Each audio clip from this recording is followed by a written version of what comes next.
looking forward to talking to our next guest. It has been a minute. Have been trying to get him on the show for quite some time. Finally, he squeezed us into his very busy schedule. We're talking to Rashad Evans right now. Rashad, how are you? Hey, I'm good, Ariel. How about you? I'm doing great. I can feel the smile on your face right now. You're just so happy to be back on the show. I am. I really am. Like you said, it's been a long time coming. I've been trying to fit it in there, you know? Yeah. You've been ducking me. A little bit. All right. Well, let's talk, my man. There's a lot to discuss. Let's first start with you.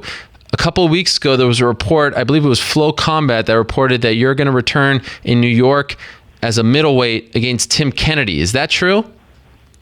Well, I can tell you I'm working towards that. I'm making my cut down to middleweight.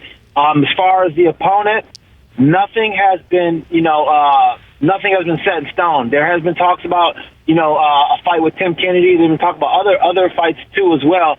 But nothing has been. I haven't signed anything yet. I had Ali working with Joe Silva to try to set something up, but nothing has been finalized yet. Now let's start with the weight first. Why do you feel at this stage of your career like this is the best move for you? That's 20 more pounds to cut. Do you really want to do that? Well, the thing about it is the fact that it is a tough cut, but at some point, I feel like I need to just, kind of start over again and kind of get something fresh, and 185 is a weight class that I've always thought about going, but really just never put the time and the discipline into making it happen. And, coming off 2 fights, losing and just wanting to just find a way to bring some life back into, wanting to compete again, I felt like dropping to 185 is the best choice. Like right now, how much do you weigh, if you don't mind me asking? I'm right now at 215. 215. 215. So, I'll start my day probably about, 217 when I wake up in the morning. About the time I'm finished with my workout and, stuff like that, I can get to be about like 210 to 209. And then, by the end of the day, I'm usually in at about 215, and that's fully gassed up and everything else with, proper nutrition and liquids and everything. Wow. So you lose 6 pounds just working out? That's incredible. Man, I lose a lot of weight. A lot of it's just water weight. You know how it goes. Yeah. But I'm training 2 or 3 times a day, and I have a couple different workouts that work on a different aspects of my physical training. So then that way it kind of shocks my body a bit and I sweat a little bit more. So I'm just trying to keep it moving. At 36 years old, going on 37 in a few weeks, I gotta find something just to keep my body, always trying to catch up. I don't want to get comfortable. I don't want to plateau. Now, to that point, I noticed that you were in Thailand recently for a couple of weeks. Is that part of trying to switch things up and light a fire under you? Yeah, you know what happened, Ariel? I got to a point in my life where I had like a lot of things going on. I was kind of, spread out too thin in my personal life and professionally. You guys know I was struggling in the octagon, and I just wasn't finding the right kind of flow for me. You know what I'm saying? And fighting for me has always been like a spiritual thing for me. It's never been about just being the toughest guy or nothing like that. I go in there, have fun, I'm clowning around, and it's a good outlet for me. But when I was all clogged up in all areas of my life, as far as my personal life, and it really messed up my professional life. So I wanted to go to Thailand just to kind of reset my focus and just to kind of get away from everything and just kind of, just get to the basis of why I even started to be a martial artist, and it's just because I'm a student of the martial art. I'm a student of the game. So was it a fruitful trip? Did you find that? Do you feel better now? I feel like I found it. Okay. If anything, I enjoyed the process of just getting to be a student again, just putting myself in a position where, I don't know everything that's going to happen, and I'm kind of figuring out the new environment of being in Thailand, being with the Thai people and the way they live, and they live in such a carefree way, And it's just like, it kind of reminded me, like, you know, I've allowed myself to make life a lot more complicated than it has to be. Because then at the end of the day, like, if, you know, everything goes to hell in a handbasket, no matter what, I really don't have no control over it. You know, I can want it to be this way or that way, but at the end of the day, I don't really have no choice. So I got to learn to just accept things the way they are, but at the same time, I can't allow anything to steal my joy. I got to still find a way to be happy no matter what variables life throw at me. Do you still enjoy everything that goes into being an active MMA fighter, like the entire process, the build-up, the training, getting to the city and fight? Like, do you still enjoy that whole, you know, sort of tornado of things that goes on as you prepare for a fight? I do enjoy it. I do enjoy it. But, you know, one thing I've been finding myself, it was just like a few times before the day of the fight, you know, that process for me was kind of a little bit more psychologically stressful than it normally is. And it can just do with the fact that me just not being ultimately, you know, too sure of my preparation and stuff like that. But, you know, it was just something that I had to really take a deeper look into, you know, because, you know, on fight day I wake up and I'm like, I'm nervous, but I'm like a little bit too nervous. You know what I'm saying? And then the process, once I get to the arena and once I start cracking pads, it's all like, oh yeah, I'm this is it, I'm ready.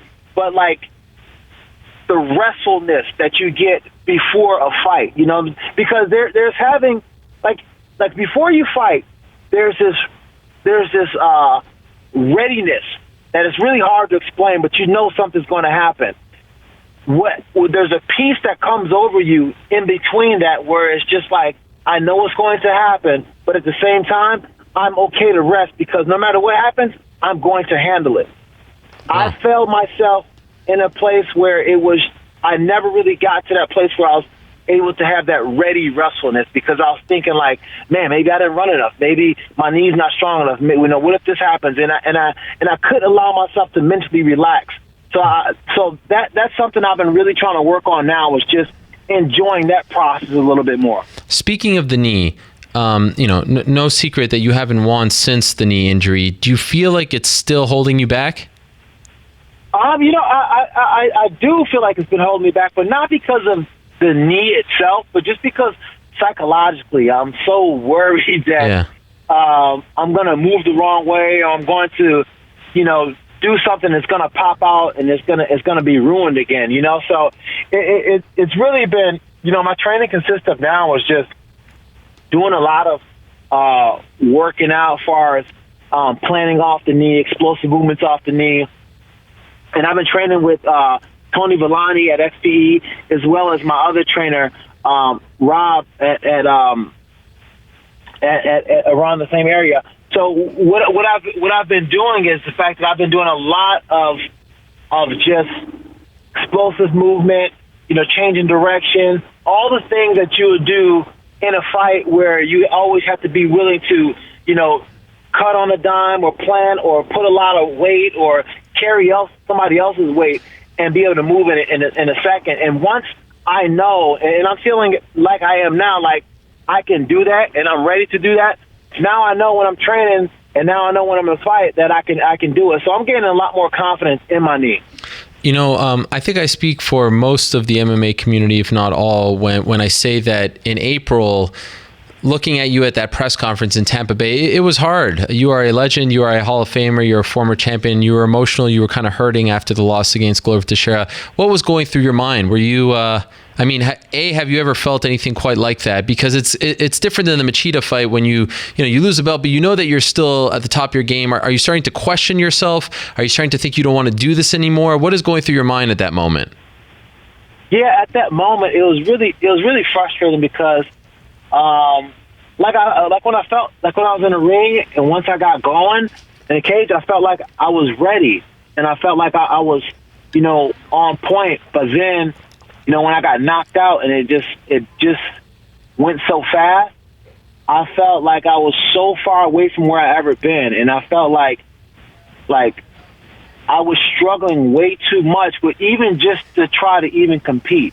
And then I had to start thinking, like, when I went into the fight, did I already did I already mentally lose in my mind? Like, was I already kind of like not like expecting to not win? You know what I'm saying? Like, I never had a feeling like when I went to a fight, like I could lose.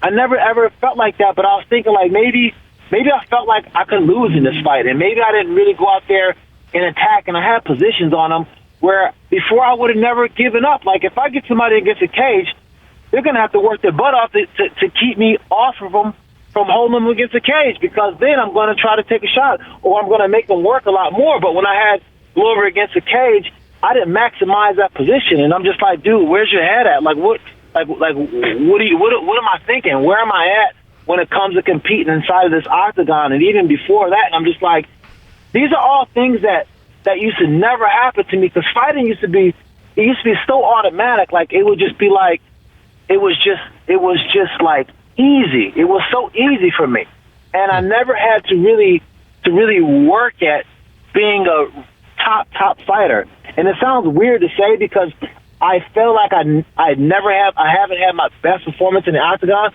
but at the same time, on that day, I felt I was so far from where I used to be, because I actually felt for the first time that I need to do something in order to bring my level up way more than I have before. And I'm like, that used to never happen to me.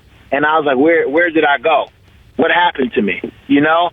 And it's a sickening feeling, because fighting has been something that's always been in my DNA for so long. Like, I've been fighting before I can even remember, and I never had that feeling gone, and it was gone that day. Did you consider not fighting anymore? That night, I went back to the hotel, and I went and sat with my family, and I thanked them for my coming, and you know, I hung out with them, and I eased their mind. I smiled with them and laughed and stuff like that. But that night, I knew I had my answer, because I went back to the hotel, and I had a couple of drinks, stuff like that, but I couldn't rest. My mind was still busy on what happened, and I was embarrassed and everything like that. And then I just put on my running shoes, and I ran for like 4 hours straight. I ran until the sun came up, and I ran until all the fighters were getting on a bus, going home for the next day. And I just kept running, and I felt like Forrest Gump, but at the same time, finding the will to run, finding the reason to run, it answered my question on whether I should quit or not. Wow. And my body said I shouldn't quit. My mind said I shouldn't quit. My heart said I shouldn't quit. And if I never win another fight again, I would at least be able to go out there and compete knowing that this is what I truly, truly want to do. Why do you still do it? Why put your body, your mind, your emotions, your family? What's the point? Why go through it? It's just who I am. It's just who I am. It's like a big part of who I am. Like it's just something that's inside of me. You know, I can't even explain it, to be honest, because I don't get another feeling like this doing anything else. Like, there's no feeling that I feel preparing for a fight, getting ready for a fight, you know, sitting there waiting for the fight to happen, like I do when I'm when I'm in it. You know, so it's a tough thing. You know, this sport is very cruel sometimes. Some of the things that you're talking about right now, like I was watching Carlos Condit, a former teammate of yours, on Saturday. I don't know if you saw that fight. Did you see that fight on Fox? I did see the fight. Yeah, I did see it. And did you see him after the fight, the press conference in the cage? I mean, it's heartbreaking stuff to see someone like Carlos Condit, who I still think is one of the very best in the world, say that he doesn't know if he belongs in the UFC anymore. And it feels like every athlete, whether it's in the NBA, NFL, MMA, whatever, goes through this sort of moment where they have to decide, should I keep going? Should I not keep going? Someone who is, you know, obviously you're getting up there in age, you've had your highs and lows. How do you react to seeing others kind of go through the same thing? Like when you see Condit go through that, how does your heart react? And you know him on a personal level as well, but it's sort of a fraternity that you guys are in, and you all kind of go through it together. And I'm sure at some point you thought you would never reach that point. Like, we all think we're going to live forever, and we all think like, oh, we're going to be the best forever, but that doesn't happen, obviously. How do you react seeing others kind of start to go through the same thing that you're going through? My heart went up to him because I know that feeling. I know that feeling where you put your heart and soul into everything, and then you go out there on a night where you supposed to perform, and it doesn't happen, and you just are in a weird space where you're just thinking like, I just dedicated, 3, 4, 5 months to getting ready, to be ready, to go out there and compete, and this is what I go out there and I went out there and I just completely just, wet the bed. I didn't go out there and perform the way I needed to perform. And then you start thinking like, has time passed me up? Has the sun set on me and I didn't know? And I always said I never wanted to be one of those athletes where people are like, I'm the last to know I need to stop competing. So then you think to yourself like, did that happen to me? Should I stop competing? Now is the level went up that high and I'm just not there no more, but I can't see it because I'm too close and I don't have enough perspective to see that now I'm the guy who needs to give it up. And it's a really, really tough thing to ask yourself because as a top athlete who's always been, at the top of the food chain, you're not ready to be at the bottom. And you don't even know how to feel when you are at the bottom, or you don't know how to feel when you do get gobbled up as if you are, at the bottom, because you're only used to being an apex predator. And when you're not, you feel like, I can't compete any other way.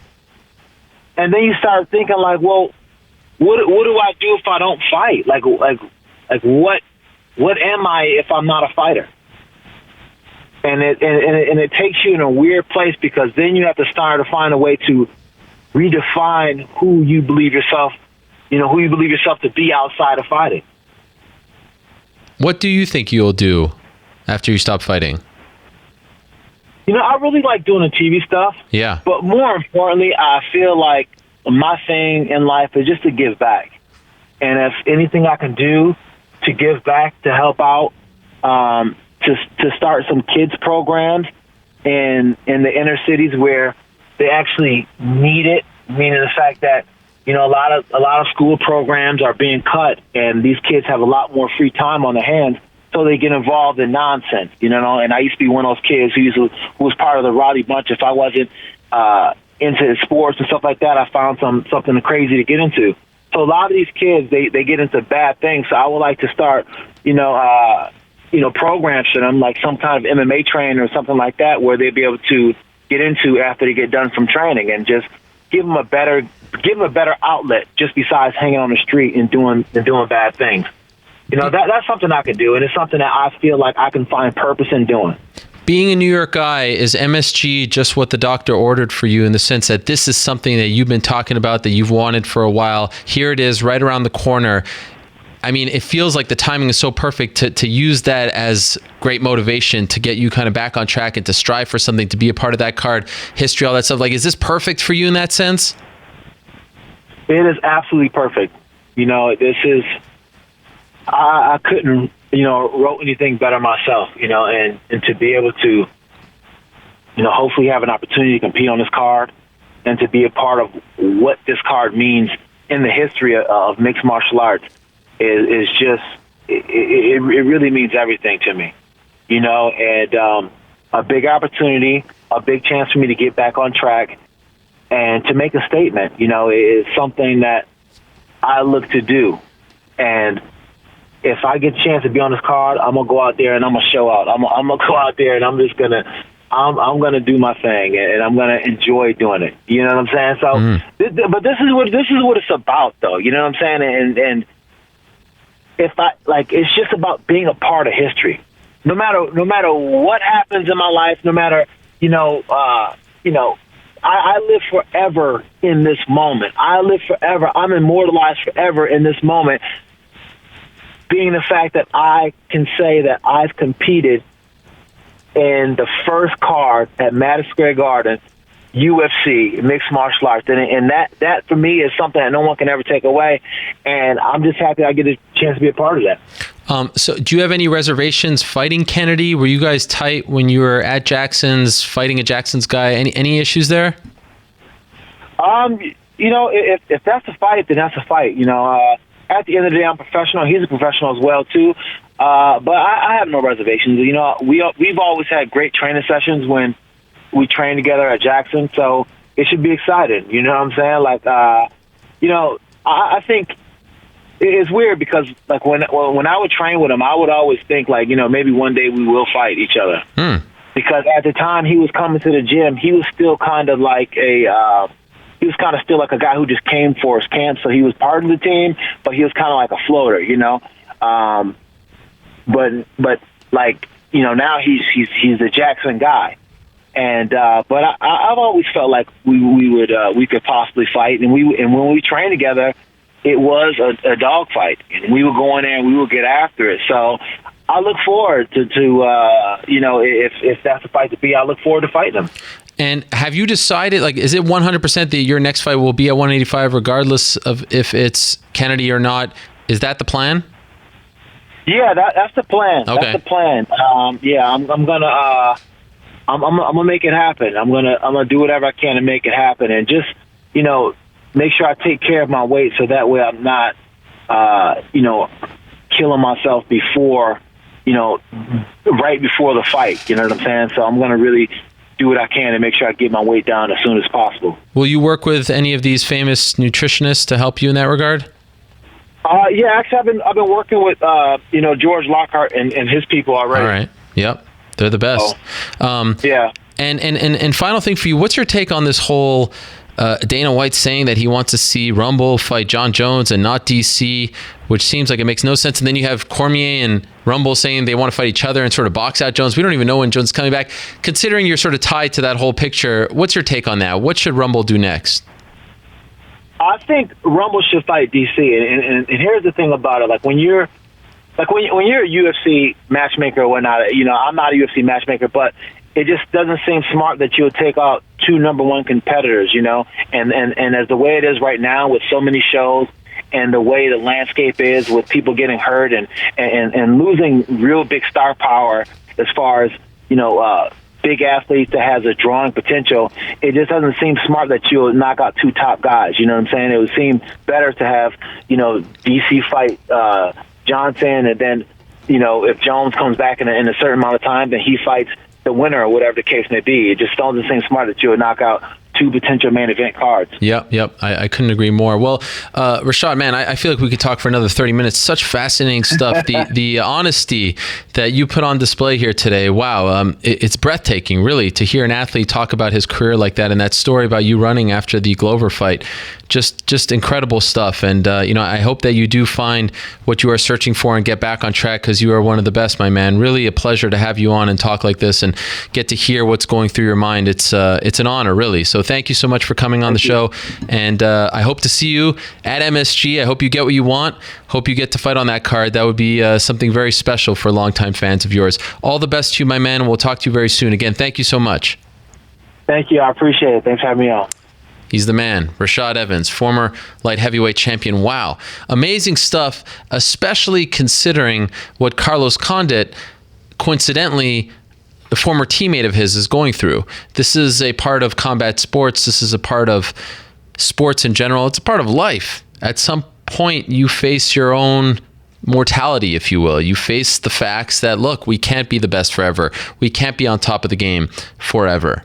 That's just the way life goes. And at one point, you feel like you are the king of the hill, that you'll never slip, that you'll always be the best. And then, boom, just like that, in a matter of seconds, it feels like you start to question yourself. You start to think about the next chapter. You start to wonder if you're good enough to hang with these young guys. I mean, it's just amazing. And that was on display on Saturday. And it's hard to see. It's hard to watch these individuals who we deem invincible, who I have the utmost respect for, who again, as I've said many times before, contain more testicular fortitude than I could ever dream of, that have more guts than I can ever dream of. And then you see them in this vulnerable state starting to question themselves. It's a heart-wrenching thing to watch. Really appreciate Rashad and his honesty right there.